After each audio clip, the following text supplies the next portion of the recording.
Salam alaikum wa rahmatullahi ta'ala wa barakatuh. Donc, je vous propose aujourd'hui un résumé de cours des phénomènes géologiques accompagnant la formation des chaînes de montagnes et leurs relations avec la tectonique de plaques. Donc, avant de commencer, je vous conseille fortement, s'il vous plaît, de réviser votre cours avant de voir cet résumé. Ou bien, au moins, lorsque vous rencontrez des difficultés de compréhension, vous revenez à votre cahier et vous révisez ce qu'on a fait dans le cours. Donc, on va commencer tout d'abord avec la structure de la Terre et la tectonique des plaques. On va se rappeler rapidement de la structure de la Terre. Donc, la Terre, elle est formée de plusieurs couches, de plusieurs compartiments. Spécifiquement, trois compartiments essentiels. Le noyau, le manteau et la croûte terrestre. Donc, chacune de ces trois compartiments, elle est divisée en plusieurs sous-compartiments. Le noyau, il est divisé en noyau interne et noyau externe. Le manteau, il est divisé en manteau inférieur et manteau supérieur. La croûte terrestre, elle est divisée en croûte continentale et croûte océanique. Bien sûr, la croûte continentale, c'est celle qu'on trouve dans les continents. La croûte océanique, c'est celle qu'on trouve dans les océans. Donc, le manteau supérieur, vous pouvez constater qu'il est lui-même divisé en deux compartiments. Donc, le manteau supérieur, il est divisé à cette partie ici grise et cette partie blanche. La partie grise représente une structure liquide appelée la sténosphère, alors que la partie solide du manteau supérieur, ou bien la partie rigide du manteau supérieur, avec la croûte terrestre, soit la croûte océanique ou la croûte continentale, représente ce qu'on appelle la lithosphère. Donc la lithosphère, c'est la partie solide du manteau supérieur plus la croûte océanique ou la croûte continentale. Si la partie rigide du manteau supérieur elle est ajoutée à la croûte océanique, donc on obtiendra la lithosphère océanique. Si elle est ajoutée à la croûte continentale, on obtiendra donc la lithosphère continentale. Donc on va comparer maintenant rapidement entre la croûte océanique et la croûte continentale, et cette comparaison sera très utile dans les autres parties qu'on va voir dans le cours. Donc ici, une comparaison rapide entre la croûte océanique et la croûte continentale. Donc les différents, ou bien les principales différences qu'on peut faire entre la croûte océanique et la croûte continentale concernent premièrement l'épaisseur. Donc l'épaisseur de la croûte océanique, elle varie entre 5 à 15 km, alors que la croûte continentale, son épaisseur est entre 30 et 35 km, ce qui fait que la croûte océanique elle est moins épaisse que la croûte continentale, et c'est clair. Deuxième chose qu'on peut comparer entre la croûte océanique et la croûte continentale, c'est la densité. La densité de la croûte océanique elle est plus élevée que celle de la croûte continentale. On peut remarquer que dans la croûte océanique, la densité elle est de 3,2, sachant qu'elle diffère selon les compartiments. Alors que la densité dans la croûte continentale, elle varie entre 2,7 dans les parties supérieures ou bien superficielles et de 3 dans les parties les plus profondes. Donc on peut dire en résumé que la croûte océanique elle est moins épaisse et plus dense que la croûte continentale. On va voir maintenant la notion de plaque tectonique. Donc, vous avez ici le globe terrestre et on peut remarquer dans le globe terrestre que la lithosphère n'est pas un seul morceau. C'est-à-dire que la lithosphère elle est divisée en plusieurs compartiments. Vous vous rappelez de la lithosphère qui est la partie rigide du manteau supérieur plus la croûte terrestre. Donc, on peut diviser la lithosphère ou bien il est divisé, la lithosphère, en plusieurs plaques tectoniques ou bien plaques lithosphériques. Ces plaques lithosphériques, je m'excuse. Donc, ces plaques lithosphériques sont séparées l'une de l'autre. Donc, ce ne sont pas des plaques continuées. Donc, la lithosphère, elle est discontinuée. Elle est divisée en plusieurs morceaux appelés plaques tectoniques. Et sous chaque plaque tectonique, on va trouver la sténosphère. Donc, rappelez-vous bien de cette notion de plaque tectonique. Donc, l'épaisseur de chaque plaque fait de 100 km à peu près. Donc en global, on a 12 plaques tectoniques essentielles. Donc vous avez ici la distribution des 12 plaques tectoniques et vous pouvez constater ici qu'il y en a des plaques qui sont composées à la fois de parties continentales et à la fois de parties océaniques. Comme ici la plaque numéro 9 qui est la plaque africaine. Donc vous pouvez remarquer qu'elle est composée ici en gris, donc c'est la partie continentale, et ici en blanc, c'est la partie océanique. Donc on dit que cette plaque ici, elle est une plaque océanique continentale. À l'inverse de la plaque numéro 5, qui est la plaque de Nazca, donc elle est formée uniquement de la partie océanique. Donc on dit que cette plaque, elle est une plaque océanique, c'est-à-dire que la lithosphère, elle est entièrement océanique. Pourtant, on ne trouve jamais une plaque qui est purement continentale. Donc, il y en a des sources qui disent que la plaque africaine ou bien la plaque arabienne, elle est une plaque arabique ou bien la plaque arabique, elle est une plaque continentale, mais elle n'est pas purement continentale, donc elle contient des parties qui sont des parties océaniques. Donc, on trouve soit des plaques continentales océaniques, soit des plaques purement océaniques. Donc maintenant, on va entamer les mouvements tectoniques. Donc les mouvements tectoniques qu'on peut voir entre les plaques, vous pouvez remarquer ici, premièrement, qu'il y en a deux plaques différentes. Donc on a la première plaque ici, et on a la deuxième plaque. À propos des continents, on a deux continents et deux océans. Donc, dans cette situation, on peut avoir plusieurs types de mouvements tectoniques. Donc, les mouvements tectoniques peuvent être divisés essentiellement en deux types de mouvements. Vous pouvez remarquer que dans ce compartiment-là, on a des mouvements de divergence, alors que dans l'autre part, on a des mouvements de convergence. Donc, les mouvements de divergence vont provoquer l'expansion océanique, la création et l'expansion océanique. L'expansion, c'est-à-dire l'élargissement des océans. Donc, vous pouvez constater ici dès le début, donc vous avez le divergence entre les plaques. Ici, le mouvement de divergence entre les plaques va provoquer la création de l'océan, bien l'expansion océanique, dans des structures qu'on appelle des dorsales océaniques. Donc, au niveau des dorsales océaniques, les mouvements de divergence vont provoquer la création des océans. Alors que dans les ondes de convergence, dans les ondes de rapprochement entre les plaques, les ondes de convergence, on aura dans cet exemple-là la subduction suivie par la collision, ce qu'on va voir après. Donc, dans ces ondes de convergence, on aura des déformations de la lithosphère. Vous pouvez remarquer ici le changement de la forme de la lithosphère. Suivez ici dans cette lithosphère, vous pouvez remarquer l'épaississement de la lithosphère où elle va provoquer des déformations tectoniques au niveau de cette lithosphère. Ces déformations tectoniques vont provoquer la création des chaînes de montagnes. Donc les chaînes de montagnes, ce sont des déformations tectoniques provoquées dans la lithosphère continentale ou dans certains cas dans la lithosphère océanique comme on observe ici. Donc, avant d'entamer les différents types des chaînes de montagnes, on va entamer d'abord les différents types de déformations tectoniques. Donc, si on prend globalement les déformations tectoniques, on peut trouver deux types majoritaires de déformations tectoniques. Commençons par le premier type de déformation, ce sont les failles. Donc, vous pouvez remarquer ici que la cassure au niveau des masses rocheuses va engendrer des failles. Et on a deux types de failles, les failles normales et les failles inverses. Vous pouvez remarquer la différence facilement entre les deux types de failles. Donc, concernant les failles normales, elles sont formées suite à des forces de divergence entre deux masses rocheuses, alors que les failles inverses sont, eux, formées des mouvements de convergence entre deux masse rocheuse suite à une cassure au niveau des couches rocheuses. Donc, vous pouvez remarquer que les failles normales vont provoquer l'expansion, c'est-à-dire l'augmentation de la taille, alors que les failles inverses vont provoquer le raccourcissement et l'épaississement des couches rocheuses, ce qui va provoquer généralement les chaînes de montagne. On trouve d'autres types de déformations tectoniques qui ne sont pas des déformations de cassure, ce sont des déformations continues qu'on appelle les plis. Donc, les plis sont des déformations continues au niveau des roches. Je dis continues, c'est-à-dire des déformations qui ne provoquent pas des cassures, qui ne provoquent pas des fissures au niveau des roches. Donc, ces déformations elles peuvent être appelées des déformations ductiles puisque ce sont des déformations continues et ne résultent pas de rupture des roches. Donc, plus que les plis, on peut trouver d'autres types de déformations telles que les chevauchements et les nappes de charriage, mais ce sont des déformations mineures par rapport aux failles et par rapport aux plis. Donc ici le chevauchement. Donc le chevauchement, c'est le remontement d'une masse rocheuse sur une autre masse rocheuse.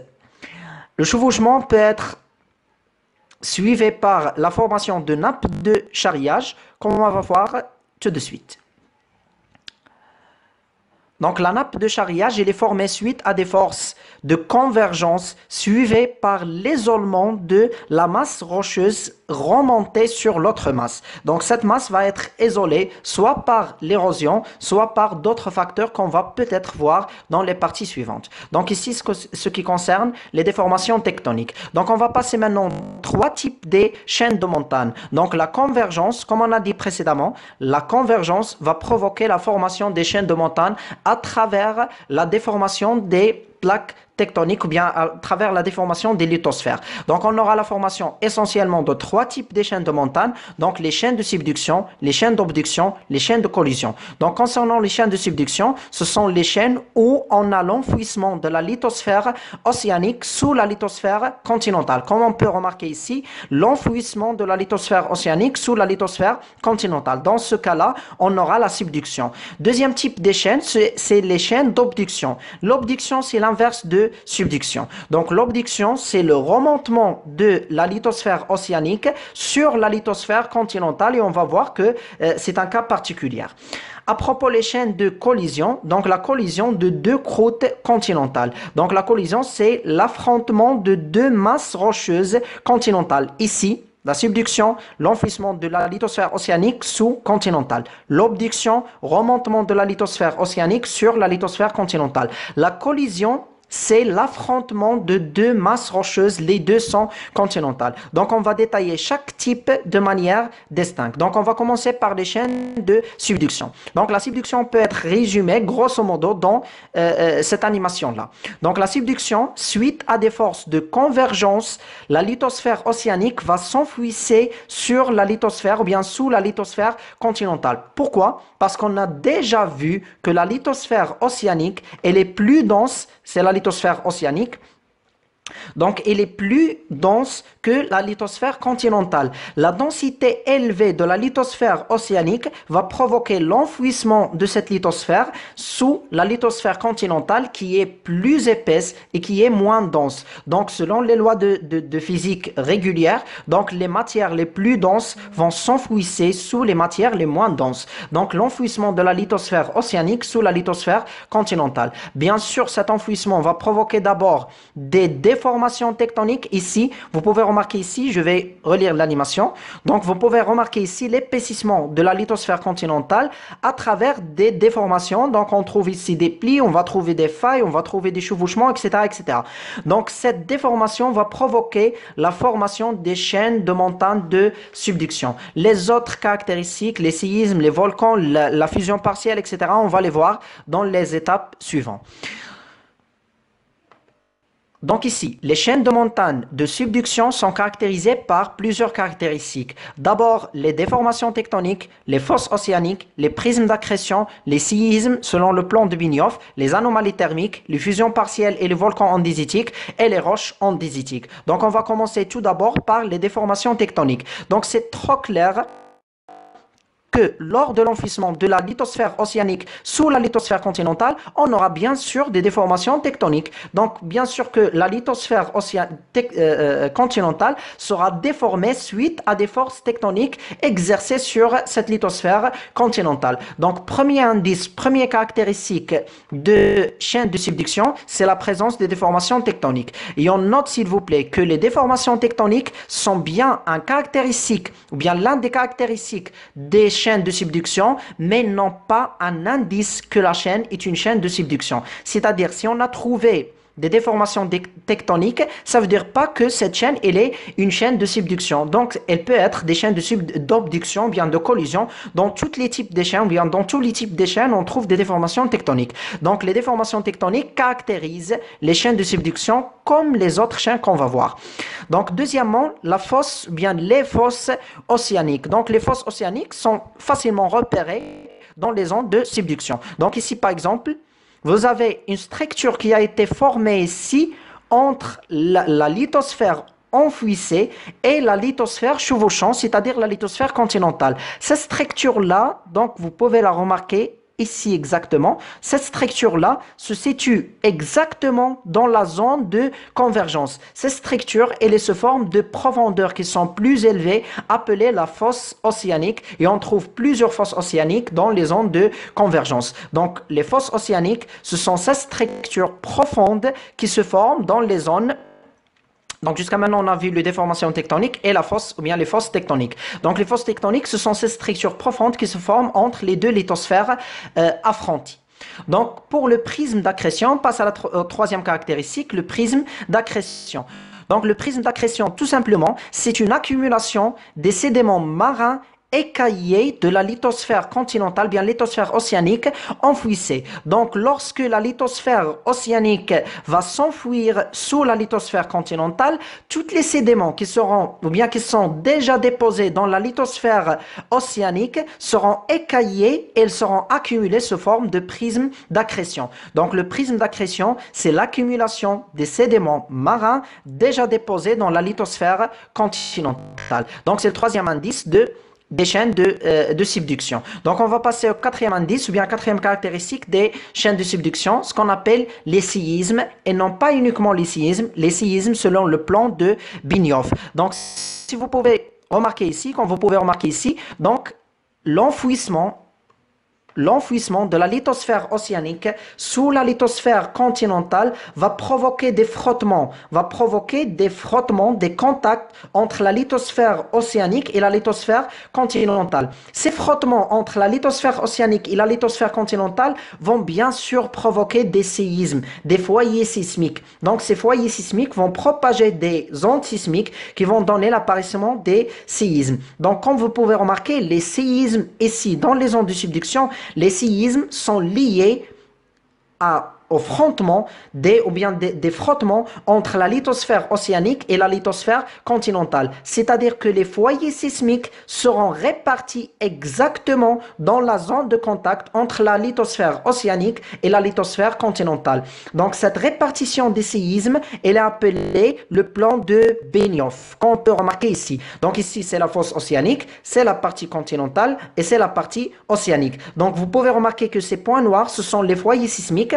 Les foyers sismiques, c'est-à-dire les points où le séisme a fait le départ. Donc ici, les foyers sismiques sont séparés, bien, sont distribués selon exactement le plan de frottement entre la lithosphère enfouissée. Donc je peux illustrer ça rapidement. Donc ici, c'est la lithosphère océanique enfouissée. Et ici, c'est la lithosphère continentale. Donc, la zone de frottement entre la lithosphère océanique et la lithosphère continentale va provoquer la création de ces foyers sismiques qui vont donner un plan appelé le plan de Benioff. Donc, l'existence des foyers sismiques selon le plan de Benioff, c'est un indice que cette zone, elle est une zone de subduction. Mais comment peut-on repérer les zones ou bien le plan de Benioff? Donc, le plan de Benioff, elle apparaît lorsqu'on se déplace depuis la partie océanique vers la partie continentale. C'est-à-dire, plus qu'on se dirige, par exemple, du point A vers le point B, on va remarquer que la profondeur des foyers sismiques augmente. Donc, plus qu'on se dirige vers la partie continentale, les foyers sismiques seront plus en plus profonds. Donc, cette distribution des foyers sismiques, c'est-à-dire plus qu'on se dirige de la partie continentale ou bien de la partie océanique vers la partie continentale, plus que les profondeurs, bien la profondeur des foyers sismiques augmente. Donc, cette répartition-là, elle est appelée le plan de Benioff. Donc, l'existence des séismes ou bien des foyers sismiques selon le plan de Benioff, c'est l'un des caractéristiques des chaînes de subduction. Donc, toujours dans les caractéristiques des chaînes de subduction, on va passer au cinquième caractéristique qui est les anomalies thermiques. Donc, concernant les anomalies thermiques, sont aussi facilement repérables dans les chaînes de subduction ou bien dans les ondes de subduction. Donc, soyez très concentrés ici, s'il vous plaît. Donc, ces roches-là, dans cette partie-là, ce sont initialement des roches à la surface.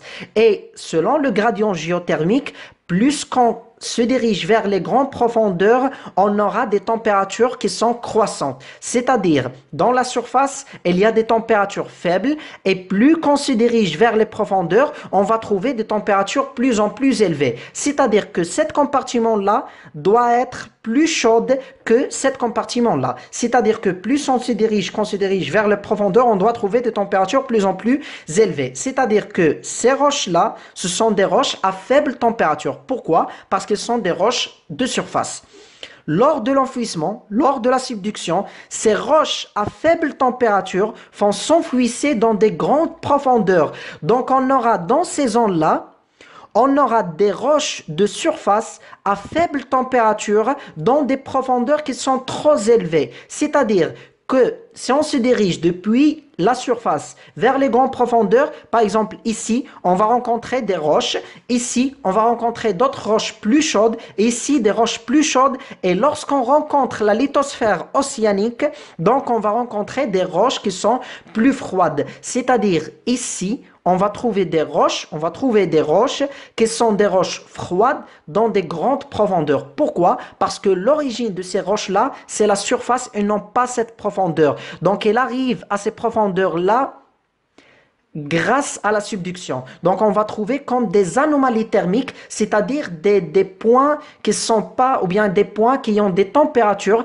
qui n'est pas proportionnelles avec la profondeur. Donc, on peut repérer ça facilement dans des zones qu'on appelle des zones ou bien des lignes ésothermiques. Donc, vous pouvez remarquer ici que dans la partie océanique, l'enfouissement va provoquer des déformations dans les lignes ésothermiques. C'est-à-dire ces points-là, tous les points-là possèdent les mêmes températures et on va remarquer que dans la zone d'enfouissement, les points ou bien la ligne ésothermique va se diriger vers les profondeurs, puis elle va revenir dans l'état normal et elle va continuer dans la zone continentale. Donc ici, on peut avoir des anomalies thermiques. Et on peut remarquer ici qu'on peut trouver dans des zones des températures qui sont anormales. Par exemple, si on prend cet point-là, donc la température à cet point-là est de valeur de 800. C'est la ligne de 800. Ici, la température est de valeur de 1000. Dans ce point-là, 1200. Dans ce point-là, 1300. Dans ce point-là, 1400. Dans ce point-là qui est plus profond, par exemple ici c'est le point A, et ici c'est le point B. Ah, j'ai mal dessiné P, mais c'est pas grave, c'est B.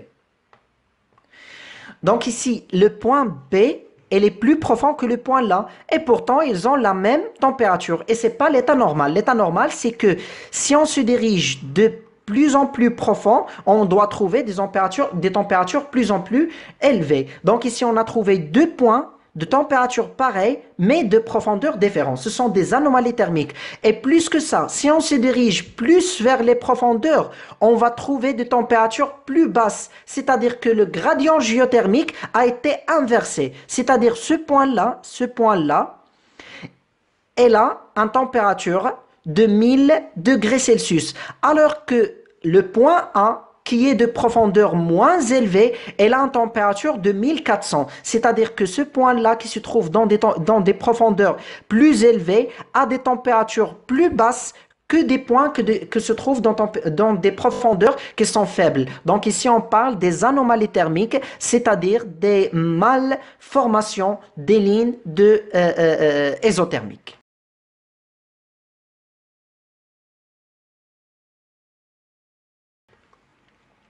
Donc, en revenant vers les zones ou bien les caractéristiques de subduction, les anomalies thermiques suivies par la fusion partielle et les volcans andésitiques. Donc, la fusion partielle, c'est la partie la plus intéressante dans les caractéristiques des chaînes de subduction.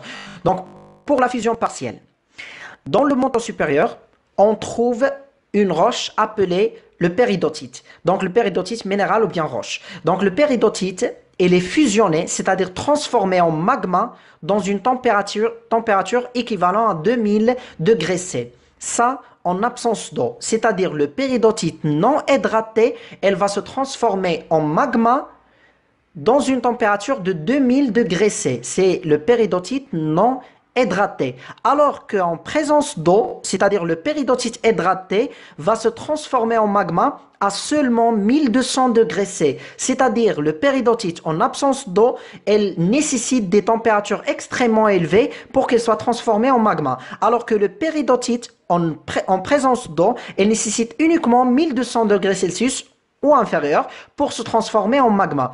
Ce qui fait que dans les ondes de subduction, rappelez-vous bien s'il vous plaît de ces ondes de subduction. Donc, dans les ondes de subduction, on a ici le manteau et la croûte océanique qui est en train de s'enfuir.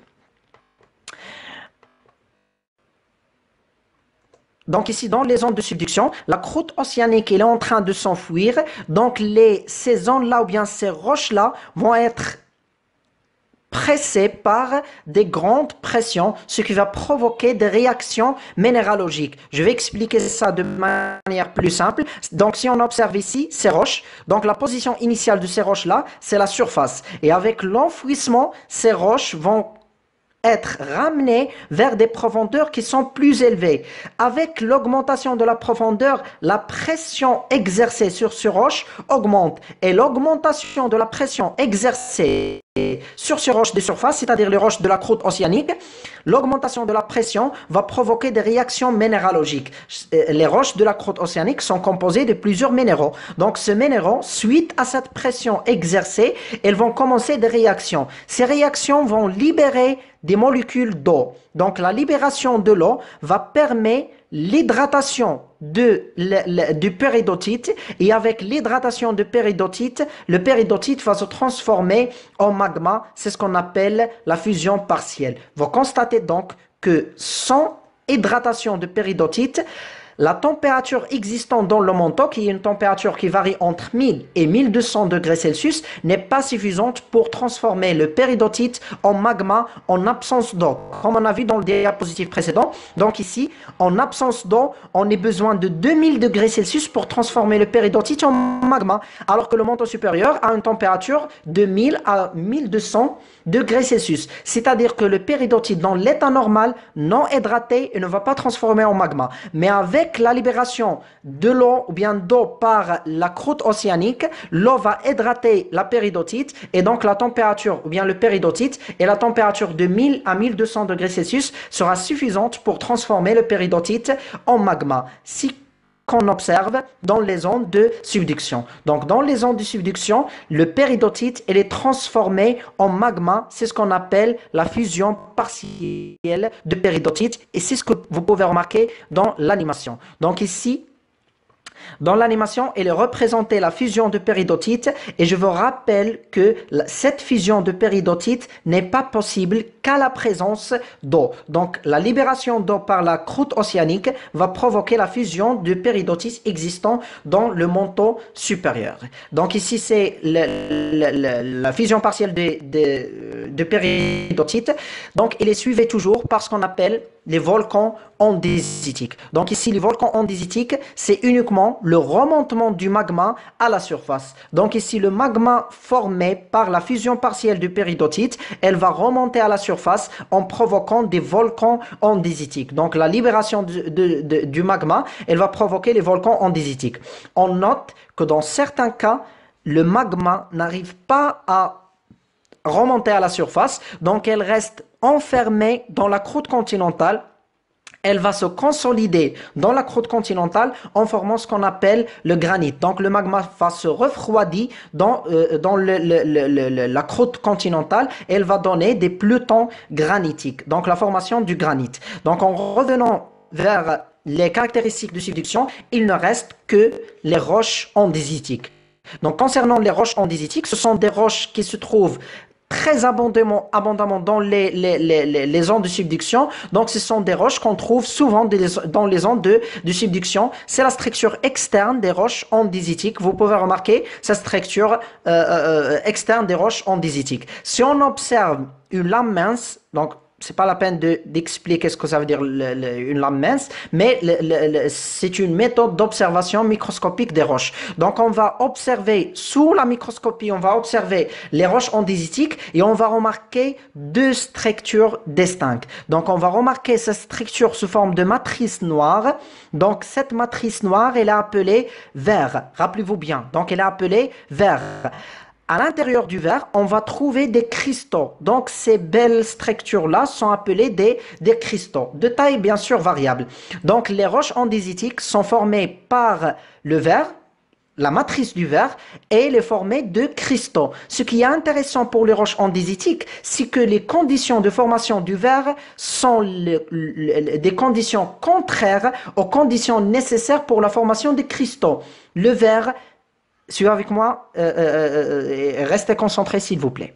Le verre, elle est formée suite à un refroidissement rapide du magma. C'est-à-dire, si on prend le magma et on le refroidit rapidement, donc on va former le verre. C'est-à-dire, le verre se forme en cas de refroidissement lent ou bien refroidissement rapide du magma. Alors que les cristaux sont formés lors du refroidissement lent du magma, c'est-à-dire que pour la formation des cristaux, on a besoin d'un refroidissement lent du magma. C'est-à-dire qu'à l'intérieur des roches andésitiques, on trouve deux structures, le verre qui est formé par le refroidissement rapide et les cristaux qui sont formés par le refroidissement lent. Donc, on peut expliquer ça par les phases de formation des roches andésitiques. Donc, les roches andésitiques commencent leur formation dans cette chambre magmatique à l'intérieur, bien dans les ondes de subduction.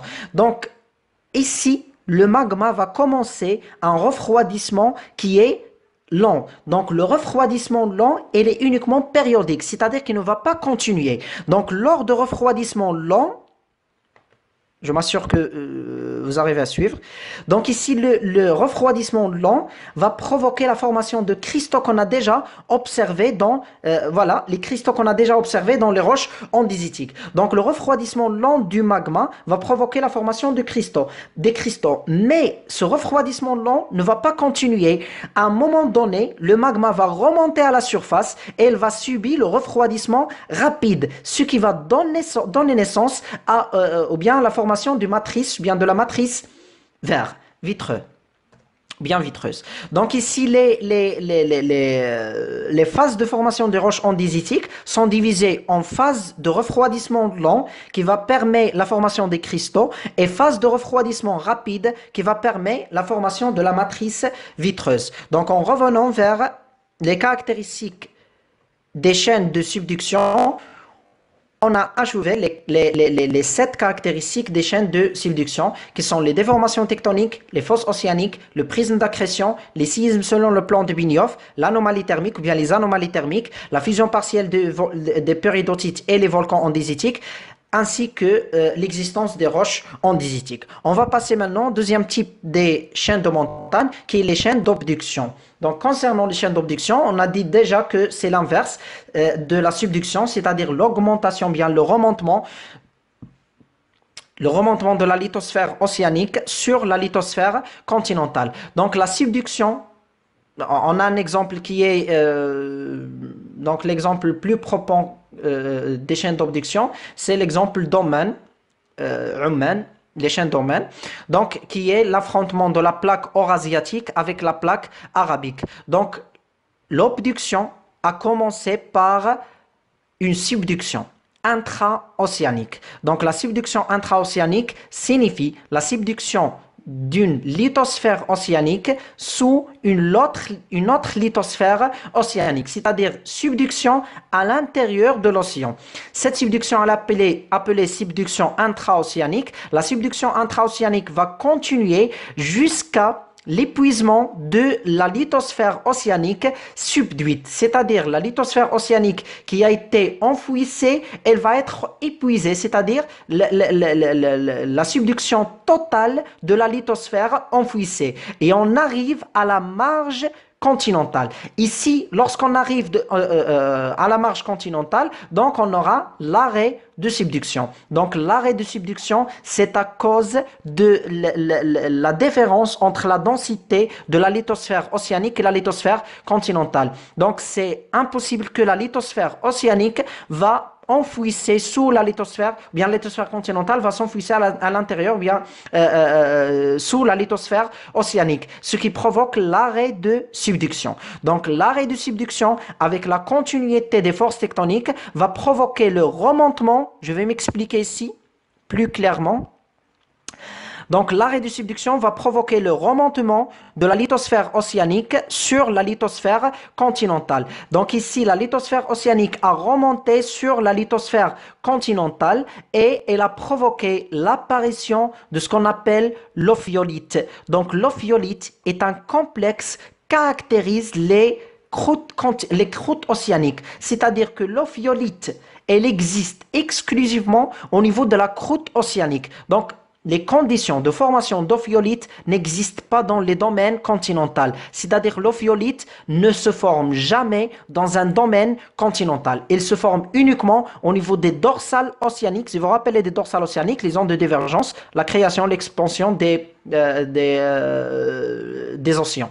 Donc ici, l'ophiolite se forme uniquement, exclusivement au niveau de la croûte océanique. Donc la présence d'ophiolite au niveau d'une zone qui est continentale va indiquer l'obduction, va indiquer que la lithosphère océanique a remonté sur la lithosphère continentale. Donc, comme on a fait pour les chaînes de subduction, donc on va voir les différentes caractéristiques des chaînes d'obduction. Donc, les chaînes d'obduction sont caractérisées essentiellement par la distribution vaste du complexe ophiolitique, c'est-à-dire l'existence abondante de la lithosphère ou bien de l'ophiolite.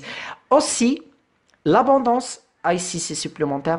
Donc l'abondance des chevauchements et des nappes de charriage. Donc ici, revenons aux chaînes d'obduction, on va trouver qu'il est caractérisé essentiellement, premièrement, par l'existence d'ophiolites et non pas l'existence, la présence de très grande quantité d'ophiolites. C'est-à-dire que la chaîne sera recouvrée par l'ophiolite. Donc c'est le premier indice.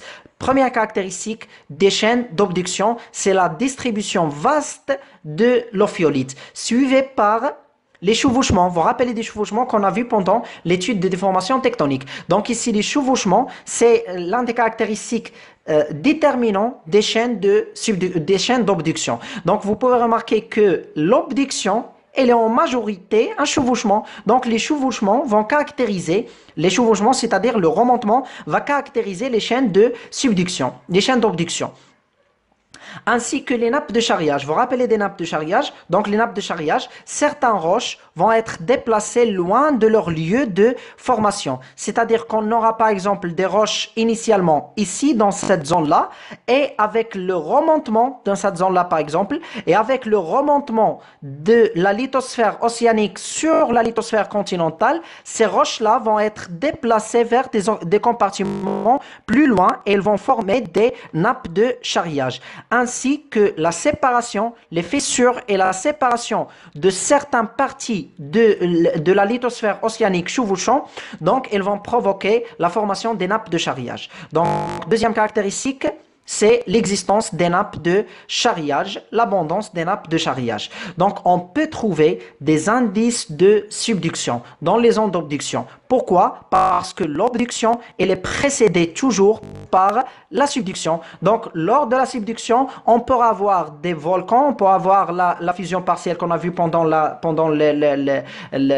subduction. Donc, cette fusion partielle et la formation du magma peut être consolidée et apparaît ici sous forme de masse granitique. Donc l'origine de ces masses granitiques, c'est la subduction qui a précédé l'obduction. C'est-à-dire, on va trouver des indices de subduction qui vont indiquer que l'obduction, elle est précédée de subduction. Essentiellement, les indices qu'on va trouver, ce sont les pelotons granitiques. Donc on va passer en troisième type des chaînes de montagne, ce sont les chaînes de collision. Donc, concernant les chaînes de collision, donc c'est le cas où il y a l'affrontement de deux masses continentales. Donc, ici, on a le continent 1 et le continent 2. Donc, l'approchement entre les deux continents va être initié par la subduction. Donc toujours on commence par la subduction. Donc elle va être initiée par la subduction. La subduction va provoquer les séismes, va provoquer la fusion partielle de péridotites, va provoquer plusieurs phénomènes qu'on a déjà vus.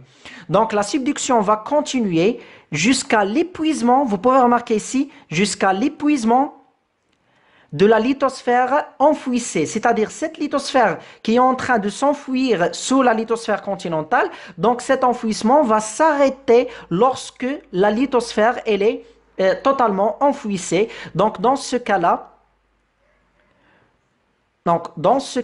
la lithosphère continentale va être affrontée avec la lithosphère, avec l'autre lithosphère continentale. Donc, à noter ici que la fusion partielle va s'arrêter ici. La fusion partielle va s'arrêter et on aura la consolidation du magma sous forme de peloton granitique. Ici, le magma a été transformé en gris, donc c'est pour désigner qu'elle a été consolidée sous forme de granit. Donc voilà. Voilà, donc l'affrontement des deux continents va former les chaînes de collision. Vous pouvez remarquer ici qu'une partie de la lithosphère ou bien de la croûte océanique a été enfermée entre les deux masses continentales. C'est la première masse continentale, c'est la deuxième masse continentale, et entre les deux, une partie de la croûte océanique ici en marron, une partie de la croûte océanique a été enfermée entre les deux croûtes continentale, ce qui va provoquer l'apparition de l'ophiolite, mais à l'inverse des chaînes d'obduction.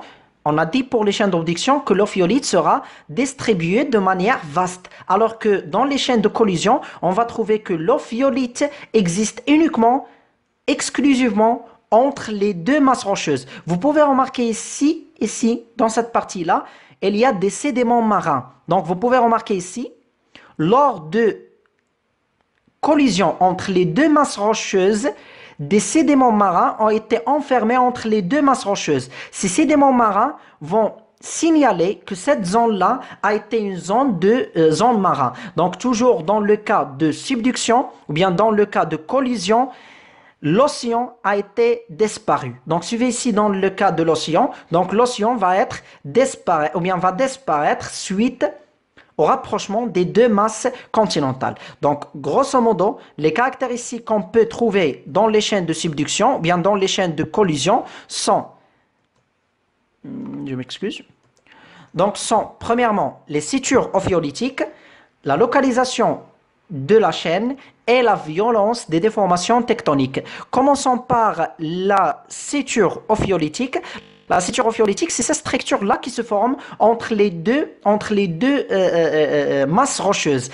Donc, on doit distinguer, s'il vous plaît, on doit distinguer clairement entre la répartition d'ophiolite dans les chaînes de subduction, dans les chaînes d'obduction. Donc, l'ophiolite dans les chaînes d'obduction, elle est répartie sur la totalité, elle couvre la totalité de la chaîne. Alors que l'ophiolite dans les chaînes de collision, elle ne couvre pas la chaîne, mais elle existe uniquement dans la zone située entre les deux masses rocheuses. C'est-à-dire que l'ophiolite ici n'est pas abondant, mais elle existe uniquement dans cette zone qui existe entre les deux marges. Donc c'est ce qu'on appelle la suture ophiolitique. Donc premier indice, c'est la suture ophiolitique. Deuxièmement, la localisation de la chaîne. Donc c'est très intéressant ça.